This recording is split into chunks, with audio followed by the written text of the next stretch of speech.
Noch liegt die Stadt Luxor in morgendlicher Stille, als in einem Hotelzimmer am Ostufer des Nils das Licht angeht. 3 Frauen, Großmutter, Mutter und Tochter, haben an diesem Morgen einen Ausflug geplant. Karina Turner, 24 Jahre alt, Stewardess und alleinerziehende Mutter, hat schon oft mit ihrer 5-jährigen Tochter Shauna Urlaub gemacht. Doch dieser ist ein ganz besonderer. Ihre Mutter Joan, 53, hat sich die Reise gewünscht. Sie hilft Karina oft mit der Kinderbetreuung. Deshalb durfte diesmal sie entscheiden, wohin es geht. Karina selbst hätte lieber am Pool gelegen, Sonne und etwas Entspannung, keine Sightseeing-Tour. Doch ihrer Mutter zuliebe sagt sie ja. Eine Nilkreuzfahrt, die Tempel Ägyptens, es soll der Urlaub ihres Lebens werden. Irgendwann zwischen 5 und 6 Uhr am Morgen des 17. November 1997 stehen sie auf, kleiden sich an und frühstücken in Eile.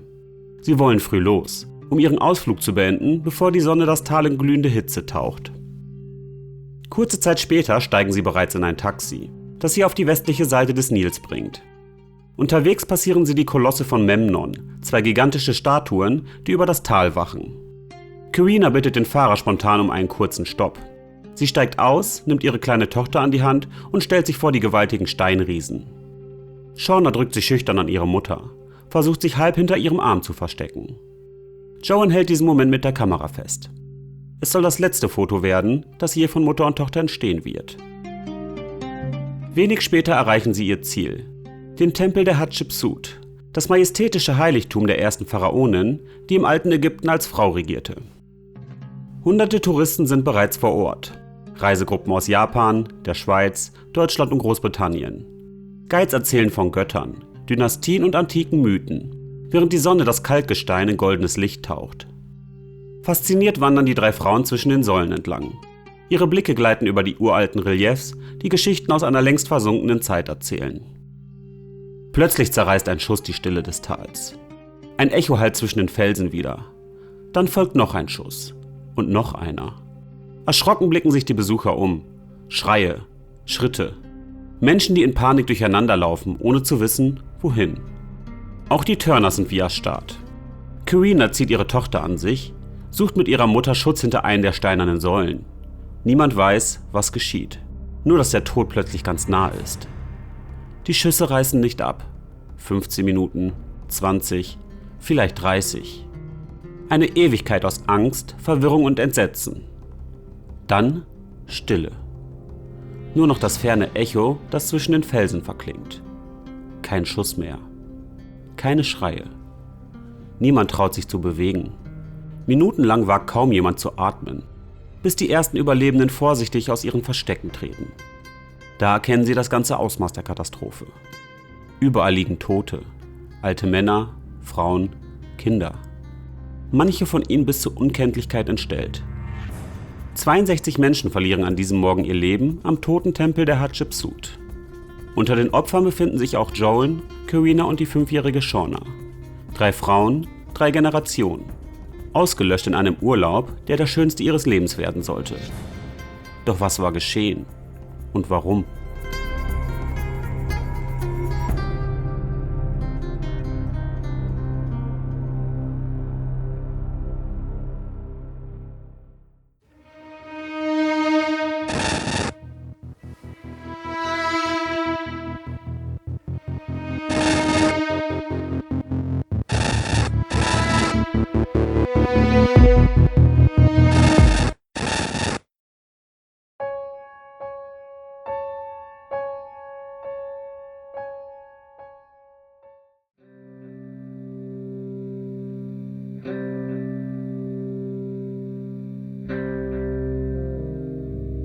Das Blutbad von Luxor, das Dutzende Tote und Verletzte forderte, war kein isolierter Anschlag. Es war der traurige Höhepunkt eines langen, blutigen Kapitels in der jüngeren Geschichte Ägyptens. Schon seit Jahren wird das Land von einer Welle politischer Gewalt erschüttert. Anfang der 1990er Jahre tobte in Ägypten ein unsichtbarer Krieg zwischen der Regierung von Hosni Mubarak und militanten islamistischen Gruppen, die den säkularen Staat stürzen wollen. Über 1300 Menschen sterben allein in den 1990er Jahren. Besonders im Süden des Landes, in Oberägypten, kommt es regelmäßig zu Schießereien, Attentaten und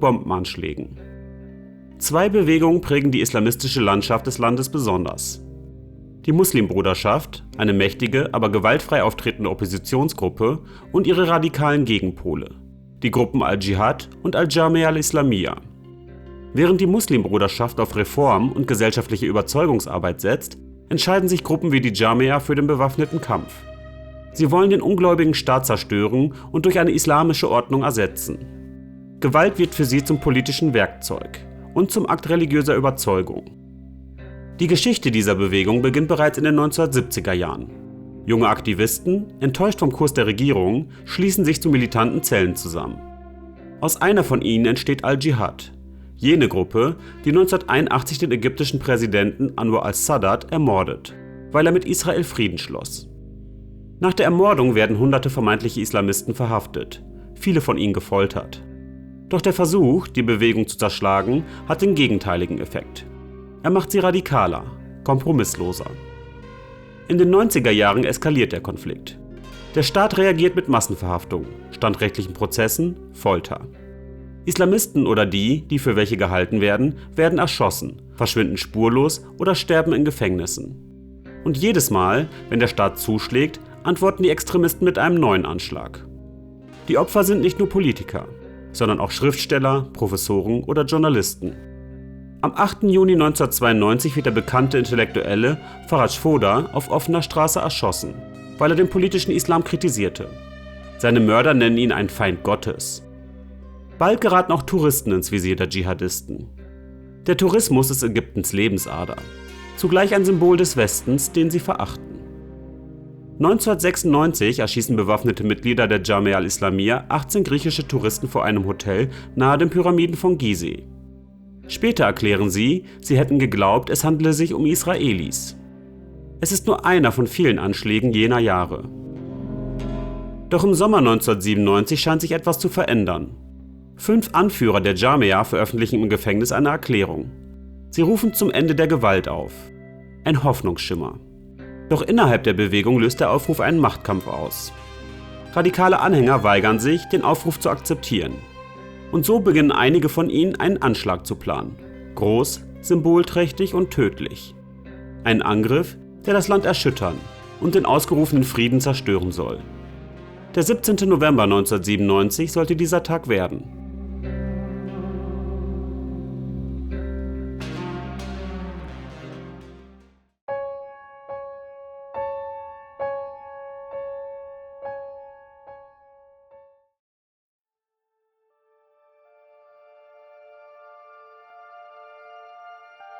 Die Sonne steigt bereits über den Felsen von Deir al-Bakhari. Der Wind trägt den Sand vom Tal der Könige herüber, während sich am Fuße des Tempels von Hatschepsut die ersten Besucher einfinden. Wie jeden Morgen rollen klimatisierte Busse auf den Parkplatz. Guides spannen kleine Fähnchen in die Luft und hunderte Touristen strömen auf die Terrassen des jahrtausendealten Bauwerks. Zwischen den Steinsäulen mischen sich 2 Männer in Polizeiuniform unter die Besucher. Sie sind bereits seit einiger Zeit auf dem Gelände und sprechen mit den Wächtern. Lächeln, wirken vertraut. Dann hält gegen kurz vor 9 ein blaues Taxi auf dem Parkplatz. 4 weitere Männer steigen aus, ebenfalls in Uniform der ägyptischen Spezialeinheiten. Dazu tragen sie rote Stirnbänder mit arabischen Schriftzeichen. Kurz darauf fällt der erste Schuss. Die beiden bereits anwesenden Attentäter zücken lange Messer, stürzen sich auf die Wachposten, töten sie und entreißen ihnen die Waffen. Dann schießen die 6 Männer in alle Richtungen. Auf Händler, Souvenirverkäufer und Touristenbusse. Als selbst die Einheimischen panisch zu fliehen beginnen, begreifen auch die Touristen, dass die Lage ernst ist. Die Schüsse hallen zwischen den Felsen und Tempelwänden wieder. Das Echo trägt den Lärm kilometerweit ins Tal. Schließlich rennen die Terroristen über die breite Rampe hinauf zur zweiten Terrasse. Dort drängen sich zu dieser Zeit hunderte Menschen. Die Angreifer öffnen sofort das Feuer. Menschen schreien, rennen, suchen Schutz hinter den Säulen und Mauervorsprüngen. Doch der Tempel wird zur Falle. Es gibt kein Entkommen, keine Deckung, keinen Weg hinaus. Die Täter agieren kaltblütig, organisiert. Sie teilen sich in Paare auf. Der eine feuert, während der andere nachlädt. Dann wechseln sie. Niemand kommt den Menschen zu Hilfe. Keine Polizei, keine Soldaten. Zu hören ist nur das Krachen der Schüsse, das über die Felsen rollt. Überlebende berichten später, das Massaker habe mindestens 20 Minuten gedauert, vielleicht sogar eine halbe Stunde, eine Ewigkeit. Die Attentäter schießen wahllos auf Männer, Frauen und Kinder. Sie zwingen einige, sich hinzuknien. Sie lachen, rufen Allahu Akbar. Sie stechen auf Verwundete ein, verstümmeln die Toten. In den Leib eines japanischen Touristen stecken sie ein Flugblatt. Nein zu Touristen in Ägypten steht darauf. Unterzeichnet Omar Abdul Rahmans Geschwader der Verwüstung und Zerstörung, die Jamia al-Islamiyya. Mehrere dieser Bekennerschreiben werden später am Tatort gefunden, sorgfältig vorbereitet, auf Arabisch und Englisch. Irgendwann ziehen die Attentäter ab, vielleicht selbst überrascht davon, dass sie so lange ungestört morden konnten. Auf dem Parkplatz zwingen sie einen Taxifahrer, sie wegzubringen.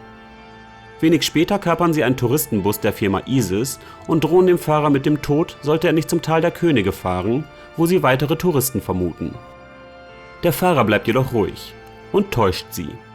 Statt Richtung Tal der Könige fährt er in die entgegengesetzte Richtung, zu einem Krankenhaus, wo er Sicherheitskräfte vermutet.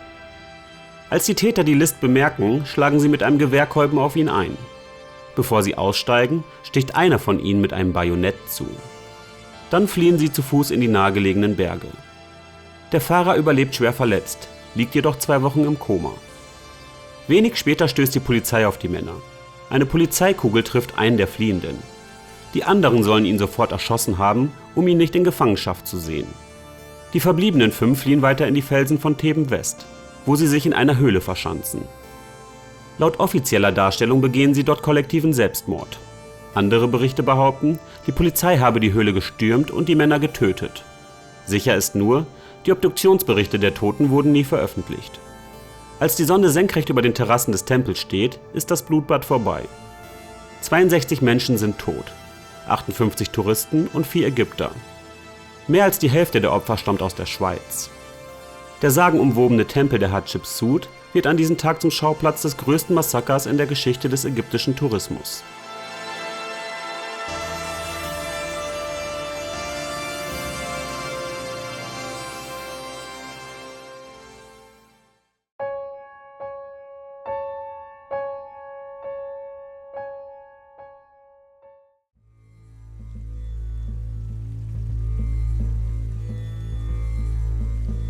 Nur einen Tag nach dem Massaker, am 18. November 1997, veröffentlicht die Gruppe Al-Jamia al-Islamiyya eine offizielle Erklärung. Sie bekennt sich zu dem Anschlag und warnt Ausländer, sie sollen Ägypten verlassen. Ihre Botschaft: Die Angriffe werden fortgesetzt, bis unsere Forderungen erfüllt sind. Diese Forderungen sind jedoch radikal. Die Einführung der Scharia, der Abbruch der Beziehung zu Israel, die Freilassung aller islamistischen Gefangenen und die Rückkehr ihres geistigen Führers Scheich Omar Abdel Rahman, auch bekannt als der blinde Scheich, der in den USA eine lebenslange Haftstrafe verbüßt, wegen seiner Rolle bei den Anschlägen auf das World Trade Center von 1993. Wenige Tage nach dem Bekenntnis kursieren jedoch widersprüchliche Erklärungen. Eine zweite Mitteilung entschuldigt sich plötzlich für das Massaker. Eine dritte dementiert wiederum diese Entschuldigung. Niemand weiß mehr, wer innerhalb der Organisation das Sagen hat. Teile der Führung leben im Exil, in Europa, im Sudan, vielleicht auch in Afghanistan. Andere befehligen Kämpfer im Untergrund Ägyptens. Doch eines scheint klar: Die Jamia war der ideologische Motor hinter dem Angriff, auch wenn sich in den folgenden Tagen noch andere Gruppen zu dem Anschlag bekennen sollen. Seit Jahren führt die Gruppierung einen erbitterten Kampf gegen die Regierung von Hosni Mubarak. Ihr erklärtes Ziel: den gottlosen Staat stürzen und durch eine islamische Ordnung ersetzen. Und sie weiß genau, wo sie die Regierung am empfindlichsten treffen kann: beim Tourismus, der Lebensader des Landes. Denn wer Touristen trifft, trifft Ägyptens Wirtschaft. Und wer die Wirtschaft schwächt, schwächt auch das Regime. So hatten militante Zellen der Jamia schon seit Beginn der 1990er Jahre immer wieder Anschläge auf Hotels, Busse und Nilkreuzfahrten verübt. Mit jedem Angriff hofften sie, die Regierung unter Druck zu setzen, sie zur Freilassung gefangener Islamisten zu zwingen und ihre Macht über das Land zu untergraben. Doch Luxor war anders, größer, symbolischer. Ein Angriff auf das Herz der ägyptischen Geschichte. Und auf das Bild eines Landes, das von seiner Vergangenheit lebt. Für die Regierung Mubarak ist der Anschlag ein politisches Erdbeben. Der Tourismus, Ägyptens wichtigster Wirtschaftszweig, bricht fast vollständig zusammen. Ganze Regionen leben plötzlich im Stillstand. Luxor, Assuan, selbst Kairo. Ein Sieg für die Terroristen. Während die Welt trauert, beginnen die Ermittlungen. Wer hatte diesen Anschlag geplant und wer ihn befohlen? Hinweise deuten auf Mustafa Hamza, einen hochrangigen Kommandeur der Al-Jamia al-Islamiyya, der sich damals im Sudan aufhielt. Er könnte den Angriff aus dem Exil gesteuert haben. Einer der Täter, Medhat Mohammad Abdelrahman Hassan, wird ebenfalls mit der Jamia in Verbindung gebracht. Er hatte zuvor in Afghanistan gekämpft und war erst wenige Wochen vor dem Anschlag nach Ägypten zurückgekehrt, wo er Flugblätter verteilte und an Universitäten zur Gewalt aufrief. Die übrigen Attentäter waren Studenten, unauffällig, gebildet, ohne erkennbare Verbindung zu Terrorgruppen, wie ihre Familien später beteuerten. Einer der 6 Männer wird jedoch nie identifiziert. Ermittler gehen davon aus, dass die Gruppe Unterstützung erhalten haben muss. Waffen, Munition, Transport. Doch von wem genau, bleibt ungeklärt. Die ägyptische Regierung zeigte sich nach außen wenig kooperationsbereit. Anfragen ausländischer Ermittler, vor allem aus der Schweiz, blieben unbeantwortet. Schließlich stellte die schweizerische Bundespolizei im Jahr 2000 ihre Untersuchung ein, mit der Begründung, dass von ägyptischer Seite keine weiteren Auskünfte zu erwarten seien. Warum Ägypten die Ermittlungen blockierte, bleibt bis heute Spekulation. Zeitgenössische Beobachter nannten verschiedene mögliche Gründe: den Schutz des Staatsimages und der für das Land überlebenswichtigen Tourismusbranche, die Vermeidung peinlicher Debatten über das offensichtliche Sicherheitsversagen am Tatort und den Versuch, die Deutungshoheit zu bewahren. Manche vermuteten sogar, dass gezielt Spekulationen über eine mögliche Beteiligung ausländischer Geheimdienste gestreut wurden, um von eigenen Versäumnissen abzulenken. Vielleicht aber waren es schlicht die chaotischen Zustände innerhalb der ägyptischen Behörden, die jede echte Aufklärung unmöglich machten. Chaotische Zustände herrschten jedoch nicht nur in den Ermittlungsbehörden, sondern auch in den Straßen und Krankenhäusern von Luxor in den Stunden nach dem Blutbad. Überfüllte Spitäler, improvisierte Leichenhallen, verzweifelte Angehörige, die zwischen den zugedeckten Körpern nach ihren Liebsten suchten. In der hektischen Situation kam es zu tragischen Verwechslungen. Auch bei der britischen Familie Turner verlief die Identifizierung katastrophal. Joans Leiche wurde irrtümlich als die einer anderen Frau identifiziert und in die Schweiz überführt. Nachdem der Fehler bemerkt wurde, stellte sich heraus, dass auch Karenas Leiche zweimal falsch zugeordnet worden war. Einmal in Ägypten und ein weiteres Mal am Flughafen Heathrow. Schließlich fand Interpol sie in Süddeutschland, wo sie irrtümlich unter einem falschen Namen beerdigt worden war. Die Frau, die man für Karena gehalten hatte, war in Wahrheit die 19-jährige deutsche Touristin Anna-Kathrin Wolf. Für die Angehörigen waren diese Verwechslungen ein Schock.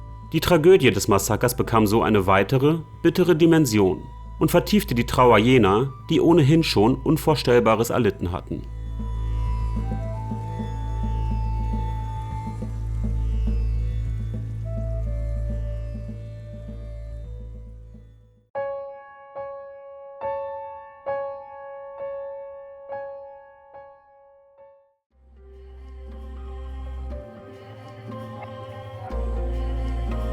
Für die Täterorganisation, die Al-Jamia al-Islamiyya, bedeutete Luxor einen Wendepunkt.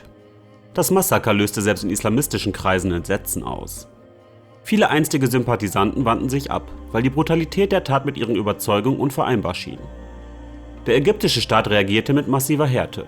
Verhaftungen, Folter, Hinrichtung und systematischer Druck auf Unterstützer schwächten die Bewegung bis an den Rand der Zerschlagung. Innerhalb der Gruppe entbrannte ein Richtungsstreit zwischen jenen, die weiterkämpfen wollten, und denjenigen, die im Terror keinen Sinn mehr sahen. 1999 zog die Jamia die Konsequenz. Mit der sogenannten Initiative zur Beendigung von Gewalt erklärte sie das Ende ihres bewaffneten Kampfes. Offiziell ein Schritt in Richtung Frieden, in Wahrheit ein Eingeständnis ihres Niedergangs. Der Verzicht auf Gewalt war keine ideologische Abkehr, sondern ein pragmatischer Überlebensversuch in einem Land, das den Terror satt hatte. Viele Jahre später, im Juni 2013, ernannte der erste frei gewählte Präsident Ägyptens, Mohamed Morsi, ein Mitglied der Muslimbruderschaft, den ehemaligen Jamia-Kommandeur Adel al-Khayyat zum Gouverneur von Luxor. Ausgerechnet Luxor, der Ort, an dem die Gruppe einst Dutzende unschuldige Menschen ermordet hatte. Morsi begründete die Ernennung von al-Khayyat zum Gouverneur von Luxor mit den Fähigkeiten der Jamia bei der Kriminalitätsbekämpfung. Er wolle Luxor sicherer machen und den Tourismus zurückbringen, gab zudem al-Khayyat nach seiner Ernennung bekannt. Die Entscheidung löste internationale Empörung aus. Unter massivem Druck trat al-Khayyat nach nur einer Woche wieder zurück. Im selben Jahr erklärte die Jamia al-Islamiyya offiziell, sie habe mit dem Massaker von Luxor nichts zu tun gehabt. Ein spätes, kaum glaubwürdiges Dementi. Und doch ein Versuch, die eigene Vergangenheit auszulöschen. So bleibt der Anschlag von Luxor bis heute ein Symbol für die Abgründe ideologischer Gewalt und für das Leid unzähliger Menschen, deren Geschichten nicht vergessen werden dürfen. 3 von ihnen waren Joan, Karena und die kleine Shauna Turner.